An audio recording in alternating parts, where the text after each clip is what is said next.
magana ane n'icyenda mu ndirimbo zo gushimisha Imana. magana ane n'icyenda kane 09.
yahimbye indirimbo ashishikariza abantu guhaguruka bagakora umurimo w'Imana. Amen. Nanjye ntabwo yakoreye iyi ndirimbo n'ubundi wayikurikiranye neza ukayumva guhera ku gice cya mbere ukageza ku cya kane, turiya two kwikiriza ikibwiriza uri buze kucyumva neza kuko birajyana. Dushima Imana abanye natwe muri iyi itambutse. Mu by'ukuri Imana ibana natwe. Ndabizi neza ko hari umuntu wemeza kuvuga ngo Satani aranyuma, nahise agukunde mufitanye uwe mugabane ngo mwana Satani aranyanga dore yaneje ibimereza ibijyanye kuko iye nakora ku mafaranga. Azagukundira iki? Uwo mu ngabo ze ntabwo ateze kugukunda nari. Imana itugirire neza. Rero iyo dushima Imana tuvuga ko Satani yateze imitego, Imana ikadusimbuza. Igatega ikigoyi cya nijoro, Imana ikadukiza. Ikagwaza abana, Imana ikabakiza. Tugashima Imana. Haleluya. Katwinjire mu ijambo ry'Imana. Imana yaduhaye kuganira uyu munsi, tuganire ku muhamagaro. Ijambo rivuga umuhamagaro. Uyu muririmbyi nawe yabwiye abantu ati muhaguruke nyabuneka. Yemwe nawe avuga ati Imana yanjye ngiye ko ntazi gushomoka, ko ntari umuhanga, ko ntazi iby'ijambo ry'Imana, ko ntazi kuririmba. Genda ubwire abantu ko Yesu abaho yabyogoreye. Haleluya. Babwira imirimo Yesu yamukoreye, ubabwire amashimwe Yesu yakoze, ubwire abo mukorana muri kampani ko Yesu ariho kandi akiza. Imana itugirire neza. Kandi Yesu yakira buri wese. Nuko ibitaro bizakira umurwayi akabikiriramo, niko n'urusengero rwakira umunyabyaha akakiramo. Haleluya. Misiyo ya Yesu kwari ugushaka uwari warazimiye. Haleluya. Abantu babonye agiye kwa Zakayo batangira kwitoma ngo uriya munyazi, uriya mwambuzi. Buryo mwambuza abantu benshi baba baramuhebye, akubwira ufite n'amafaranga afite yarashye kandi abakoze. Ariko Kristo araza araribamo ibintu nawe urashaka. Nawe Kristo aragukeneye gukora umurimo we. Haleluya. Vanyuma ku murimo nawe Kristo aragukeneye. Dukeneye kubona urubyiruko ruhagaze hano rwiza.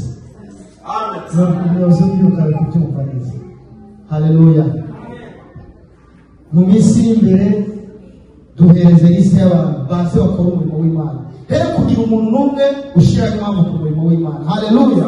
Nawe Kristo yagukoresha iby'ubutwari mu gihe cyabo, nk'uko abandi yabakoresheje mu gihe cyabo bagatambuka. Ubu niho uriho. Imana itugirire neza. Turasoma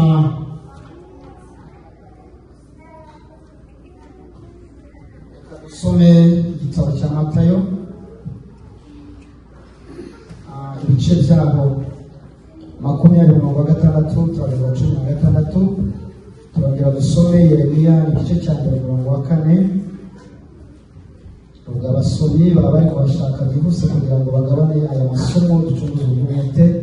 Undi adushakire ngo ni kuva mbere Pawulo yandikiye Abikorinto ibice 7:24. Turaza guherukira kuva ku rubuga rwa mbere Pawulo yandikiye Abakorinto.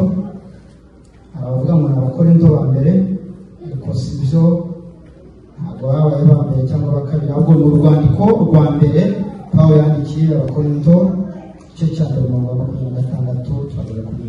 Hano tubisoreze ijambo ry'Imana. Imana yaduhaye ko tuganira umunsi wa none.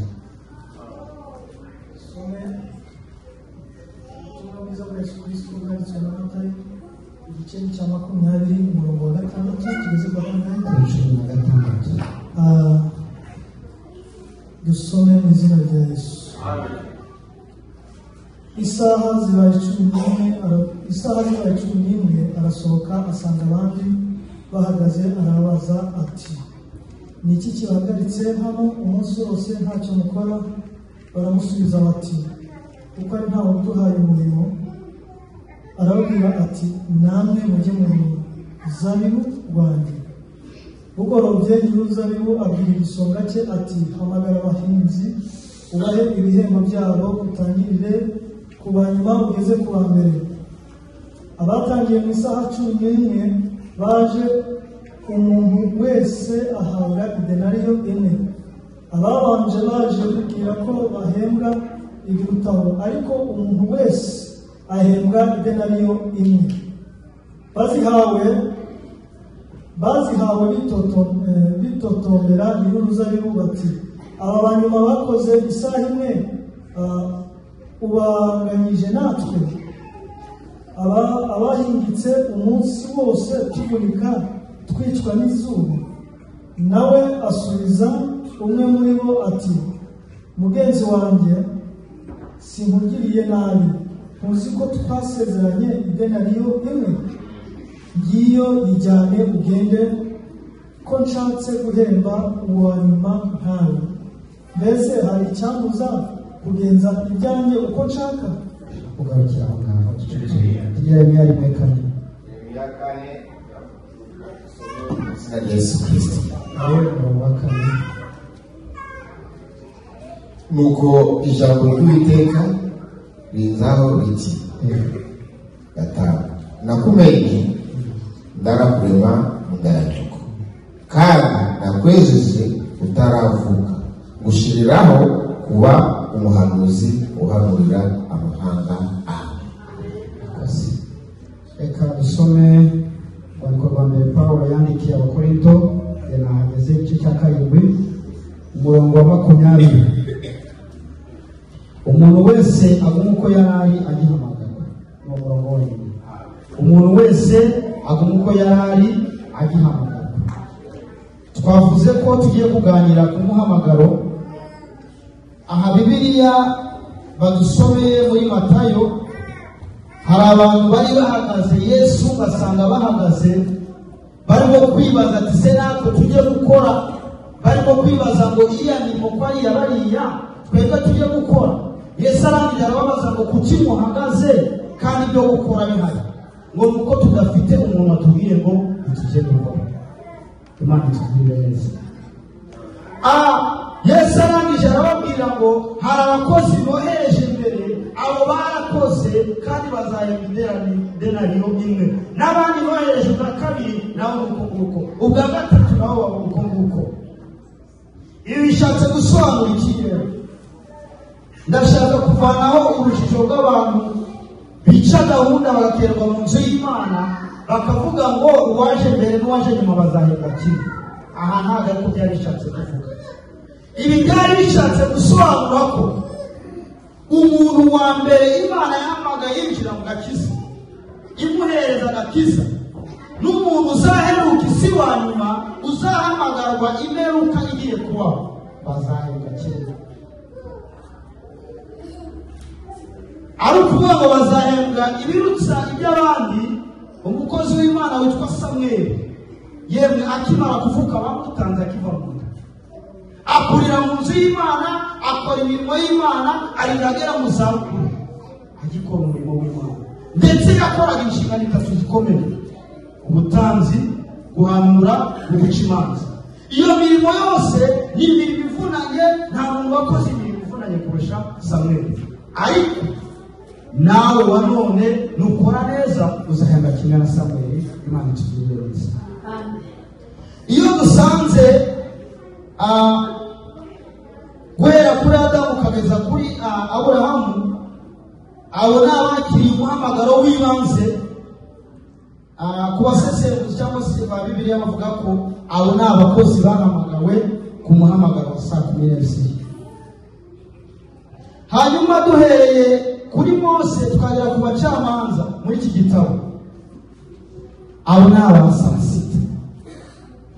Iki gihe cy'abacamanza ana saa 3. Iyo dusomye n'undi muri bitabo by'abami batubwira ko aba ni abahamagaye ku muhamagaro wa saa 6. Iyi ngoma y'abami ni igihe Abisiraheli bari baratakaje Imana, baragiye mu by'ibigirwamana, barangije babwira Imana ngo turambiwe kuruburwa nawe, tukeneye natwe gushaka umwami natwe tumere nk'abami. barambiwe kuyoborwa n'Imana bakeneye kuyoborwa. Imana idufashe.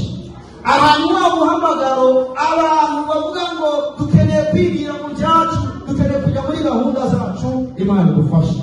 Uracyari mu muhamagaro wa saa sita. Iyo dusomye abahanuzi muri iki gitabo tuvuga ku buhanuzi, abasesenguye ibingibi bavuze ko iki gice cy'abahanuzi ni umuhamagaro wa saa cyenda. Saa cyenda ni saa nziza, ni ukuri. Uhagurutse ukabyuka saa cyenda, ugasenga nijoro saa cyenda, ukazabona isengesho, no ku manywa ugasenga, ugasoza ku iyo saa ya saa cyenda, ni isaha nziza. Haleluya. Abo ni abahanuzi bahamagaye ku muhamagaro wa saa cyenda. Noneho hari undi muhamagaro w'aba saa 11, ariko torero ry'umugoroba, ariko torero ry'uyu munsi. Burya itorero ryo muri iki kinyejana ni itorero ryo ku mugoroba, ni itorero riruhanije cyane kurushaho. Imana idufashe. Aho usanga uyobora yinginga uwayobora ati nyaboneka ngo no muyobozi. Muri kubyumva neza? Mu gihe mu itorero rya mbere abambere bashakishaga umuyobozi bakamusanga aho yari ari. Ba Yeremiya, abo bose abandi babifitiye imbere kuko hari abantu bakorana n'Imana. Imana itugirire neza. Bari aba Eliya bamanuraga umuriro bigashoboka, babasangaga ku turunga. Iyo bavugaga ngo turunga ni ahantu ku musozi w'amasengesho bari barashinzeho gusengeraho. Abantu bakagira inyota n'ishaka ryo kujya gusanga umukozi w'Imana bumvisha gushimana. Ariko itorero ryo ku mugoroba, umukozi w'Imana ari kumara azenguruka inzu, urugo ku rundi, nyaboneka byuka mutware, nyaboneka byuka mutware. Imana idufashe. Kandi ntabwo uramuhereza n'ako kagazi pasa tuzenguruka urugo ku rundi. Imana idufashe. Tugeze ku itorero rya nimugoroba, aho bisaba ko buri wese yambara imbaraga agakorera Imana, kuko isi irimo iragana ku iherezo ryayo. Haleluya.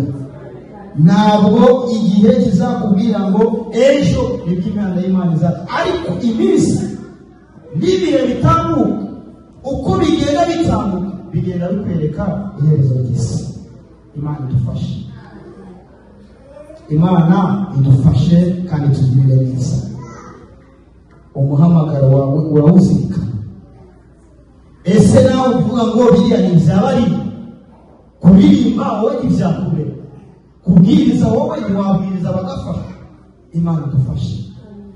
Imana ihamagara Mose yatangiye kuzana impamvu ati Mana urareba njyewe dore ntabwo nzi kuvuga ndadidimanga. Imana aramubwira ngo rekera aho nakubona, ni wowe natoranije kandi nzaguhereza umufasha. Bona azanye abantu nawe avuge arangurwa, kuko ni byose Bibiliya izi neza ko harimo n'abantu b'ibyoza, harimo n'abantu batazi. Bibiliya izi kubitandukanya, nta kintu kitari muri Bibiliya. Imana itugirire neza. Kuri impamvu ku murimo. Haleluya. Hataboneka muri twe uvuga ko araniwe, udushoboza ni Yesu. Zaburi Imana icyubahiro. Haleluya. Injira mu murimo, jya mu ruzabibu rwa data nawe ukore. Injira mu itanura ukata urwondo, wubake, ucana amatafari yawe. Imbere hariya ni habi. Imana itugirire neza. Imbere hazaca umuhanda. Imana idufashe. Buri wese azatungwa n'amazi y'ivome. Aho abakozi mubona babahagarara imbere, muyobozi imbere nabo bazaba bari kwishakiriza uko baronka ibyabafasha. Imana itugirire neza. Injira mu murimo w'Imana ukore. Imana itugirire neza. Ese umuhamagaro wawe ufite mbere uyu munsi niwo ugifite? Ese ko wakundaga guhanura, ese uyu munsi uracyahanura? Ese ko wakundaga kuririmba, uracyaririmba? Ese ko watangaga inama, ubu akaba ari wowe wo kugirwa inama? Imana idufashe. Imana itugirire neza. Haleluya. Haleluya. Imana idufashe. Reka dusome ijambo ryo gusoza tugana ku musozo. rwandiko rwa mbere Pawulo yandikiye Abakorinto ni igice cya mbere umurongo wa 26 turageza kuri 30, hanyuma aho niho icumbikira ijambo ry'Imana ry'uyu munsi. Muzirikane guhamagarwa kwanyu bene data, yuko ab'ubwenge bw'abantu bahamagawe atari benshi, n'abakomeye bahamagawe atari benshi, n'imfura zahamagawe atari nyinshi, ahubwo Imana yatoranije abaswa bo mu isi bikoze isoni abanyabwenge, kandi yatoranyije ibinyantege nke byo mu isi bikoze isoni ibikomeye, kandi n'ibyoroheje byo mu isi n'ibihinyurwa n'ibitariho Imana arabitoranyije ngo ihindure ubusa ibiriho, kugira ngo hatagira umuntu wirata imbere y'Imana. Niyo ibaha kuba muri Kristo Yesu waduhindukiye ubwenge buva ku Mana no gukiranuka no kwezwa no gucungurwa. Imana itugirire neza. Haleluya. Zirikana umuhamagaro wawe mwene data. Hari benshi bifuza kugera mu nzu y'Imana ariko ntibashoke, akabigambirira ngo ejo nzagenda, ejo igahora ejo, ariko wowe wagize umugisha. Menya ko ab'imfura bahamagawe ari bake, ntabwo ari benshi. Imana itugirire neza. Abumvise uwo muhamagaro bakitaba bakaza mu nzu y'Imana ntabwo ari benshi. Imana itugirire neza. Ukoze ijyanisha ry'abantu bari hanze n'abantu bari hano mu rusengero, abari hanze nibo benshi. Wowe wagize umugisha wo kugera mu nzu y'Imana, zirikana umuhamagaro mwene data. Amen. Wipfusha ubusa ubwo buntu bw'Imana wagiriwe.